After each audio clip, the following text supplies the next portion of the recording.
میری ہنزہ کے عظیم بھائیوں، میری قوم کے افراد، بہنوں، ہماری مائیں جو یہاں تشریف فرما ہے، ہمارے نوجوان معتبرات اور تمام اس جلسے کے اندر حاضر دوستوں، بھائیوں اور سننے والے اور میری نہایت ہی عزیز ہم وطنوں، السلام علیکم۔ وعلیکم السلام۔ میں آج کے اس دھرنے میں آپ کے ساتھ یکجہتی کے لیے آیا ہوں۔ گو کہ 2-4 دن ہم لیٹ پہنچے ہیں۔ میرے ساتھ تانگیر سے جاوید ناجی، گلگت پراپر سے، گزر کے مختلف تحصیلوں سے، خصوصاً پنیال اشکومن سے اور سامنے نگر سے بہت سے لوگ میرے قافلے میں شامل ہیں اور آپ کے ساتھ یکجہتی کا اظہار کرتے ہیں۔ میں جو بات آج آپ کے ساتھ کرنے جا رہا ہوں، ہم آپ کے دھرنے کو تقویت دینے کی ہم کوشش کریں گے۔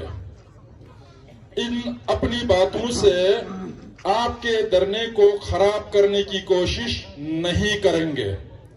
اگر ہمارے جذبات عام حالات سے کچھ زیادہ غصے والے ہیں تو بھی روک کے ہم اس دھرنے کے شرکاء کے جو عزائم، جو منطقی نتیجہ ان اسیران کی رہائی ہے، اس تک پہنچانے کے لیے کوشش کریں گے۔ تو میرے بھائیوں، میں آپ سے یہ گزارش کروں کہ ہنزہ کے 14 اسیران جو کہ 5-6 سالوں سے 9 سال ہو گئے، بالکل 9 سالوں سے، سن 2011 سے جس اذیت کا شکار ہے، جن کی وجہ سے ان کے فیملیز اذیت کا شکار ہے، ان پر 2 منٹ بات کروں گا۔ اس کے بعد میں آپ سے چند گزارشات کروں گا اور پھر میں حکومت کو سامنے رکھ کر کچھ باتیں میں وہ کروں گا جو کہ حکومت کو ہوش کے ناخن لینے کی ضرورت ہے۔ تو میرے بھائیوں، اسی طرح کا ایک واقعہ خود میرے حلقے میں ممبر تھا تو اشکومن میں بھی ہوا تھا۔ اشکومن میں تحصیلدار صاحب کو زخمی کیا گیا تھا اور پولیس کی گاڑی جلائی گئی تھی۔ یہاں اگر تھانہ جلایا گیا تھا تو وہاں گاڑی جلائی گئی تھی۔ ادھر بھی بہت سے پولیس افیسرز اور حکومت کے اہلکار ہمارے نوجوانوں کے خلاف بہت برے عزائم لے کے آئے تھے، اور وہاں میں جو کچھ ہوا تھا وہ میرے سیاسی مخالفین کے ساتھ ہوا تھا۔ جب انہوں نے ATA کی بات کی تو میں سامنے آ کے کہا کہ یہ ATA میرے اوپر پہلے لگے گا، پھر ان لوگوں کے اوپر لگے گا جنہوں نے یہ گاڑی جلائی ہے۔ پھر اس کے بعد ہم نے چروکھنڈ ریسٹ ہاؤس میں بلا کے ہم نے کہا یہ ایک بلوے کا کیس ہے، یہ کوئی ٹو دا پوائنٹ اسپیسیفائڈ کسی کے اوپر فائر تو نہیں ہوئی ہے، کسی نے جو ہے ذاتی طور پر کوئی بم بلاسٹ نہیں کیا ہے، یہ کوئی دہشت گردی کا کیس نہیں ہے، لوگوں کے مشتعل ہونے سے کوئی ایک کام ہوا ہے جس کا بہت بڑی سزا جو ہے اس طرح کی نہیں مل سکتی۔ ہم نے اسٹوڈنٹ کو بھی الگ کیا، نوکری کرنے والے اپنے بھائیوں کو بھی الگ کیا، اور ہم نے کہا کہ 12 ایسے لوگ سامنے آئے جو 1 مہینہ جیل سہ سکتے ہیں، آنریریلی ان کو سامنے لایا اور ایک ہی رات میں ساری کارروائی کر کے ہم نے جیل بھجوا دیا۔ 20 دن کے بعد ان کی ضمانتیں کروا کے گھر بھجوا دیا اور ان کا کیس رفع دفع ہوا۔ اسی طرح ہنزہ کی قیادت کو بھی یہ کیس اس طرح اس وقت کرنا چاہیے تھا، لیکن یہ میں بات اس لیے کہہ رہا ہوں کہ یہاں کی لوکل قیادت کی غلطیوں کی وجہ سے یہ طول پکڑا، اور اس کے بعد جب یہ طول پکڑا تو بابا جان کی تندور پر ہر آدمی اپنی روٹی لگانے لگا، اور اس کا رزلٹ یہ ہوا کہ لندن سے لے کر نیو یارک سے لے کر کولمبو تک لوگوں نے اس سے فائدہ اٹھانے کی کوشش کی۔ کسی نے کشمیر میں فائدہ اٹھایا، کسی نے اسلام آباد میں فائدہ اٹھایا، کسی نے پاکستان کے اندر فائدہ اٹھایا اور کسی نے ملک کے باہر فائدہ اٹھایا۔ ایک آدمی جب کولمبو میں بابا جان کے حق میں جلوس نکالتا ہے تو بابا جان اور وہ غریب اسیر جو جیل کے اندر ہے وہ تو اس کولمبو والے کو نہیں جانتے، لیکن پاکستان کی ایجنسیاں جانتی تھی کہ یہ کسی اور کے بنیاد پر ملک کو بدنام کرنے کے لیے یہ سب کچھ کر رہے ہیں، تو اسی کا ملبہ مفت میں ہمارے غریب اسیروں کے اوپر آیا اور حکومت اور تیز کرنے لگی ان کے خلاف کارروائی، جس کا رزلٹ یہ ہوا کہ لوگوں نے مجھے اور بابا جان کا گھر ہے، میرے اور بابا جان کے بچے نہیں ہیں، میرے اور بابا جان کی بیوی نہیں ہے، ہم تو سہ لیں گے، ہمارے ساتھ کچھ بھی ہو، کوئی سیاسی فائدہ بھی ہوگا، ہماری واہ واہ بھی ہوگی، لیکن باقی 13 لوگ جن کی مائیں ہیں، جن کی بہنیں ہیں، جن کے بچے ہیں، جن کے بوڑھے باپ ہیں، ان کے اوپر جو مصیبت جو آفت آئی ہے یہ بہت بڑا گناہ ہوا ہے۔ ان کا کیا گناہ ہے اس کے اندر؟ وہ تو کوئی سیاسی فائدہ اٹھانا نہیں چاہتے تھے، وہ تو کسی سیاسی فائدے کے لیے تو کام نہیں کر رہے ہیں، لیکن ہوا کیا؟ ہوا یہی کہ 14 لوگوں کی فیملیز کو بہت بری طرح مینٹل ٹارچر سے گزرنا پڑا۔ یہ بات نہیں ہے کہ صرف 14 لوگ وہاں پر اسیر ہیں، ان کے پیچھے 14 لوگ، سینکڑوں لوگ ادھر ہنزہ میں تڑپ رہے ہیں۔ ان کے اوپر کیا بیت رہی ہے؟ کسی کو خودکشی کرنا پڑا، کسی کو پاگل ہونا پڑا، کسی کو مختلف بیماریوں کا سامنا کرنا پڑا، اور یہ ساری باتیں ہماری حکومت یہ سزائیں دے کر خوش ہوتی ہے کہ ہم نے کمال کیا۔ تم نے کوئی کمال نہیں کیا، تم نے ضلالت کی انتہا دکھائی ہے، تم ذلیل ہونے جا رہے ہو، تمہاری ضلالت کا تماشا دنیا دیکھے گی۔ میرے بھائیوں، میں آپ سے یہ گزارش کروں، اس اجتماع کو جو اس وقت یہاں منعقد ہوا ہے، یہ کوئی سیاست چمکانے کے لیے لوگ یہاں جمع نہیں ہوئے ہیں۔ حکومت پاکستان اچھی طرح نوٹ کر لے کہ ان کو کسی نے اہتمام کر کے نہیں لایا ہے۔ اس اجتماع کے پیچھے لوگوں کے کوئی سیاسی عزائم نہیں ہے۔ اس اجتماع میں خواتین بیٹھی ہوئی ہے، اس اجتماع کے اندر گھریلو خواتین بیٹھی ہوئی ہے، ان کی عزت اور ان کی عافیت سے آپ اچھی طرح آگاہ ہے، اور وہ روڈ پہ آئی ہوئی ہے، اور یہاں پر اس علاقے کے جینوئن لوگ روڈ پہ آئے ہوئے ہیں۔ یہ کسی پولیٹیکل پارٹی کے لوگ نہیں ہیں، یہ زندہ باد مرد آباد کہنے والے لوگ نہیں ہیں، یہ درد لے کر آئے ہیں، یہ دکھ لے کر آئے ہیں۔ ان کا درد، ان کا دکھ آپ کو سمجھنا پڑے گا، ورنہ یہ درد، یہ دکھ 1000 سے ضرب دے کر تمہارے اوپر لگے گا۔ اور میں آپ سے یہ بھی کہوں کہ یہ لوگ جو یہاں بیٹھے ہوئے ہیں یہ واقعی زندہ باد مرد آباد والے نہیں ہیں، ان کے کوئی سیاسی عزائم نہیں ہے، یہ آپ کا صوبہ بنانے کے لیے جمع نہیں ہوئے ہیں، یہ آپ کے خلاف یہاں نعرے لگانے کے لیے جمع نہیں ہوئے ہیں، یہ آپ کے سیاسی مخالفین نہیں ہے، یہ جینوئن، یہ حقیقی معنوں میں متاثرین ہیں۔ اور ان متاثرین کے دکھ درد کو تم نہیں سمجھو گے، تم بغاوت کرو گے ان لوگوں کے خلاف، ان لوگوں کے خلاف کچھ کارروائی کرو گے، ان کی بات نہیں مانو گے تو متاثر تم ہو جاؤ گے۔ اور وہ دن ضرور آئے گا جب آپ کو متاثر ہو کر چیخنا پڑے گا کہ یہ کیا ہوا۔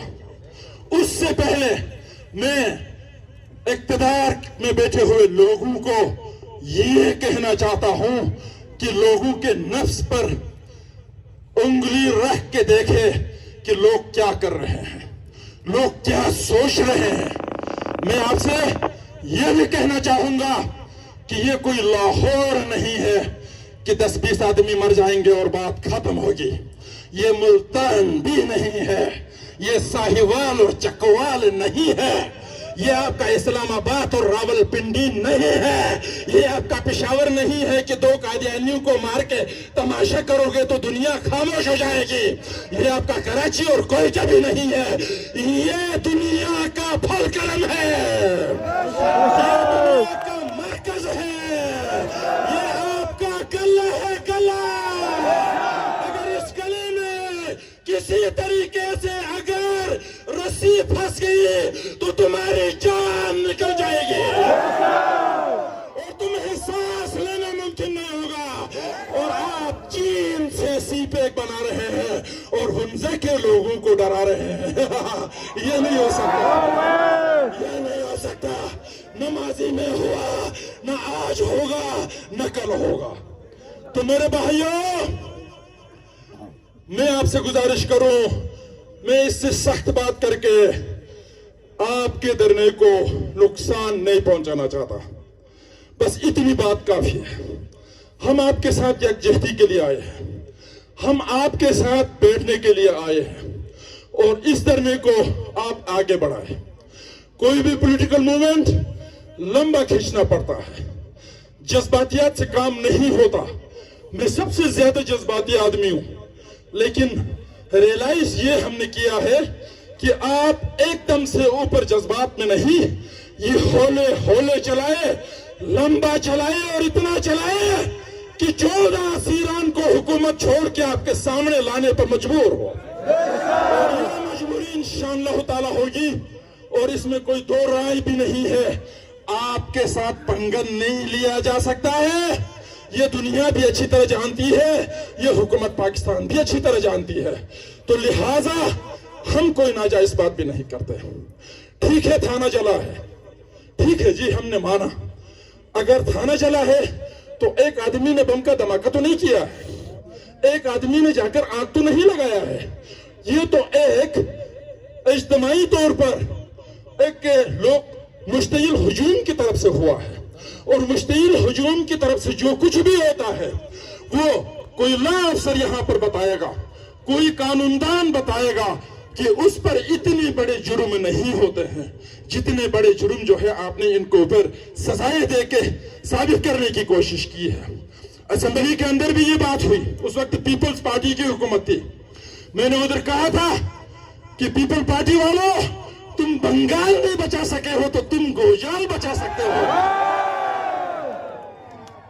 دوسری مرتبہ جب میں نے بابا جان اور ان کے ساتھیوں کا کیس اسمبلی میں سامنے رکھا تو کسی منسٹر کی طرف سے کہا گیا، ابھی مجھے نام یاد نہیں ہے، وہ سرکاری ریکارڈ میں ہوگا، اس نے کہا جناب سپیکر یہ دہشت گرد ہے اس لیے سزائے ہوئی ہے۔ میں نے کہا شہید، میں نے کہا بے نظیر کی شہادت کے بعد کراچی سے اسلام آباد تک پورا پاکستان چلا کے تم حکومت پہ بیٹھے ہو، اور ایک تھانہ چلا کے وہ کیسے دہشت گرد ہو سکتے ہیں؟ اگر دہشت گرد ہی ہے ایک تھانہ چلانے والے تو بے نظیر کی شہادت پہ پورے پاکستان چلانے والوں کا نام کیا ہونا چاہیے؟ آپ کیوں یہاں پر وزیر اور منسٹر اور چیف منسٹر بنے بیٹھے ہو؟ آپ کیوں یہاں گورنر اور دوسرے عہدوں پر بیٹھے ہوئے ہو؟ یہ تو اس وقت کی بات تھی۔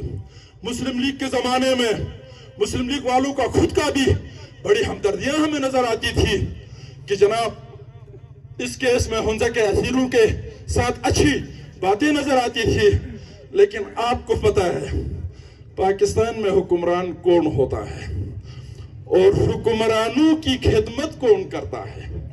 آپ جو منتخب کر کے بیچتے ہیں وہ حکمرانوں کے خدمتگار ہوتے ہیں، وہ حکمران نہیں ہوتے۔ اصل حکمرانوں کو کوئی ٹس سے مس نہیں، وہ اپنی بدماشی میں تھے، تو حکمرانوں کے خدمتگاروں سے یہ کام نہیں ہو سکا۔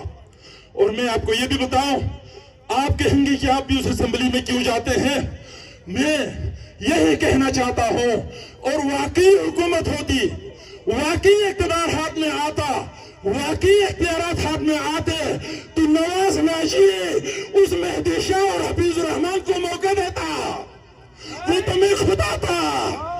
ہم اس اسمبلی کے اندر بھی آپ کی بات اٹھانے کے لیے جاتے ہیں، ان کی گریباں میں ہاتھ ڈالنے کے لیے جاتے ہیں، ان کا دامن پکڑنے کے لیے نہیں جاتے ہیں۔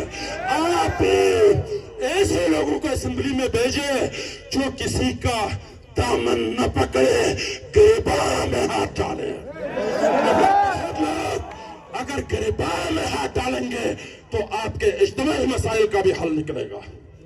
تو میرے بھائیوں، میں آپ کا زیادہ وقت نہیں لوں گا۔ میں اپنے ساتھیوں کی طرف سے، اپنی طرف سے آپ کے ساتھ یکجہتی کا اظہار کرتا ہوں۔ ہم آپ کے ساتھ کھڑے ہیں۔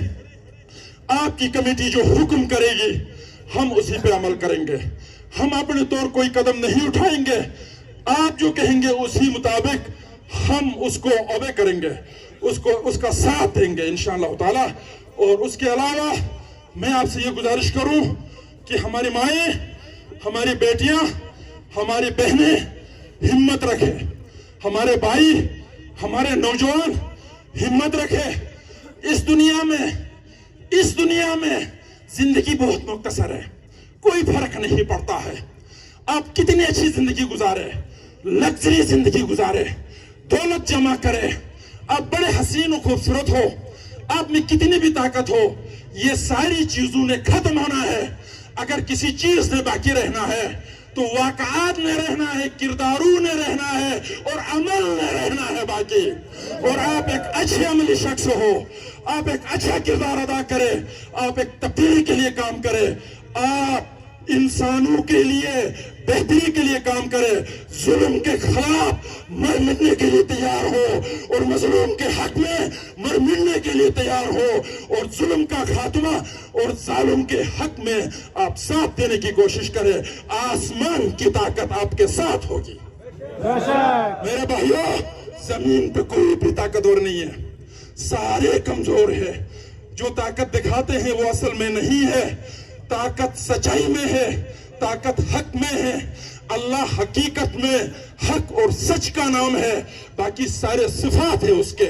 اگر آپ حق کے ساتھ ہیں، اگر آپ سچائی کے ساتھ ہیں، تو اللہ کی ذات بھی آپ کے ساتھ ہے، قدرت بھی آپ کے ساتھ ہے، آسمانی طاقت بھی آپ کے ساتھ ہے، روحانی طاقتیں بھی آپ کے ساتھ ہے۔ آپ کو شکست نہیں ہو سکتی ہے، آپ کامیاب ہوں گے، آپ اپنے مقصد میں کامیاب ہوں گے، اور آپ کو وہ منزل ملے گی، وہ مقصد آپ کو ملے گی جس کے لیے آپ جدوجہد کر رہے ہیں۔ تو یہ ہم حق سمجھتے ہیں کہ 2-4 سال 5 سال قتل کے اوپر بھی جو ہے سزا دی جاتی ہے۔ ان لوگوں نے قتل تو نہیں کیا ہے نا، ان لوگوں نے کوئی ایسا کام تو نہیں کیا ہے کہ جس پر جو ہے ان کو 7 سال سے زیادہ کی سزا ہو، 9 سال سے۔ یہ ایک مزاق ہے، یہ چھوٹے کمزور اور گلگت بلتستان کے اقلیت سمجھ کے ظلم کرتے ہیں یہ لوگ۔ ان کو پتہ نہیں ہے کہ اصل حقیقت کیا ہے، اکثریت کس چیز کا نام ہے ان کو نہیں پتا ہے۔ ان کو آہستہ آہستہ پتہ چل جائے گا۔ اور میں آپ سے یہ بھی گزارش کروں کہ آپ اپنے راستے میں اپنے حق کے اوپر ڈٹ جائے۔ قوم سے غداری کوئی نہیں کرے گا، وطن سے کوئی غداری نہیں کرے گا۔ ہم لوگوں میں کوئی غدار نہیں ہے، ہم لوگوں میں کوئی بھی شخص اپنے وطن کا غدار نہیں ہے۔ ہم میں کچھ لوگ تابعدار ہیں، تو تابعدار دن بدن ذلیل ہوتے جائیں گے، ان کو کچھ نہیں مل رہا۔ تابعداریوں کا زمانہ ختم ہوتا جا رہا ہے، اور ایماندار لوگوں کو وطن کے ساتھ کھڑے ہونے لوگوں کا وقت آ رہا۔ آپ اسی کا ساتھ دیں، اور ہم امام حسین کی بات کریں، ہم حق کی بات کریں، اسلامی تاریخ کو پڑھیں، بہت ساری چیزوں کو کریں، لیکن وقتی طور پر یزید کے ساتھ ہو تو کیا فائدہ اس علم کا، کیا فائدہ ان کتابوں کا، کیا فائدہ ان سکولوں کا، کیا فائدہ ان کالجوں کا، کیا فائدہ اس تعلیم اور اس ڈیولپمنٹ کا کہ ہم حق اور باطل کے درمیان نہ فرق کر سکتے ہیں، نہ ہم حق کا ساتھ دے سکتے ہیں، نہ باطل کے خلاف کھڑے ہو سکتے ہیں۔ تو ایسی صورت میں ہماری ترقی زیرو، ہمارا علم زیرو، ہماری ترقی اور ہماری جدیدیت زیرو۔ میں حکومتوں سے یہ بھی کہنا چاہوں گا کہ ہنزہ میں لوگوں نے ڈول تماشا کر کے اپنے آپ کو پیسف کیا، تو یہ مت سمجھو کل کلا کو تمہاری چمڑی اتار کر اس کا ڈول بنا دیں گے یہ لوگ، اسی کو پیٹیں گے۔ یہ تم نے کیا سمجھ رکھا ہے کہ یہ قوم واقعی میں کوئی ڈول تماشا کر کے وقت گزارنے والی بات ہے؟ یہ وہی قوم ہے، نہیں، اس قوم نے تاریخ لکھا ہے. اس قوم نے جو تاریخ لکھا ہے اس میں زار روس بھی اس سے معاہدے کر کے دوستیاں کرتا تھا. اور اس قوم کی تاریخ یہ ہے کہ زار روس کی دوستی سے ڈر کر انگریز کو یہاں حملہ کرنا پڑا اور اس کو 3 وکٹوریا کراس ملت میں دینا پڑا. یہ برشال کا خطہ ہے, یہ کوئی معمولی جگہ نہیں ہے. یہ برشال کا خطہ ہے, ہمارا برشال کا سرزمین اور ہمارا برشال کا ریجن ہے. یہ آپ اس کو ایزی نہ لے لیں, ایزی نہ لے لیں, ایزی نہ لے لیں. یہ ہارڈ بنے گا تو یہ جو پہاڑ ہارڈ ہے, یہ جو چٹانیں ہارڈ ہے, یہ جو چوٹیاں ہارڈ ہے, اسی طرح یہ لوگ بھی ہارڈ ہے. ان کی عمریں بھی 90 سال سے اوپر ہوتی ہے. آپ ان کا مقابلہ ان لوگوں سے نہ کریں جو 40 سال کی زندگی کے بعد جو ہے نا ان کا پیٹ جو ہے وہ جھک جاتی ہے. یہ وہ لوگ نہیں ہیں تم غلط فہمی کے شکار ہو. اگر انہوں نے خود کو پرامن بنایا ہے, انہوں نے خود کو ایک اچھا انسان بنایا ہے, انہوں نے خود کو ایجوکیٹڈ بنایا ہے, انہوں نے خود کو وفادار بنایا ہے, تو آپ اس سے غلط فائدہ نہ اٹھائیں. آپ کی مہربانی ہوگی. تو جناب, میں یہ باتیں حکومت سے کر رہا تھا اور میں آپ سے پہلے بھی عرض کر چکا ہوں, اب بھی میں آپ سے گزارش کروں گا کہ دیکھیں, ہم کوئی آدمی فوت ہوتا ہے تو مل ملا کے وہاں پر جو ہے 3 دن تک ہم بیٹھ کے جو ہے تعزیت کرتے ہیں, دعائیں پڑھتے ہیں. اگر کہیں حادثہ ہوتا ہے تو ہم جا کے لاشوں کو نکالتے ہیں, ہم اپنے آپ کو ڈیڈیکیٹ کرتے ہیں اس معاملے میں. یہاں آپ کے 14 بائی جو ہے زندہ لاش بنا کے رکھا ہے, زندہ مردہ بنا کے رکھا ہے. تو آپ کیسے گھروں پہ سو سکتے ہیں؟ آپ کیسے آرام سے بیٹھ سکتے ہیں؟ آپ بھی اٹھے, ہم بھی اٹھے. آپ اٹھے ہیں, آفرین ہو, بہت زیادہ آفرین ہو. شاباش میری بہنیں, میری مائیں, میری بیٹیاں اور میرے بھائی, میرے دوست, میرے احباب, آپ سب کو آفرین ہو. اور آپ خود کو ابھی کمزور نہ کریں, آپ اس کو پرولانگ کریں. ایک چیز تو یہ ہے کہ یہاں پر 9 سال انہوں نے جیل گزارا ہے.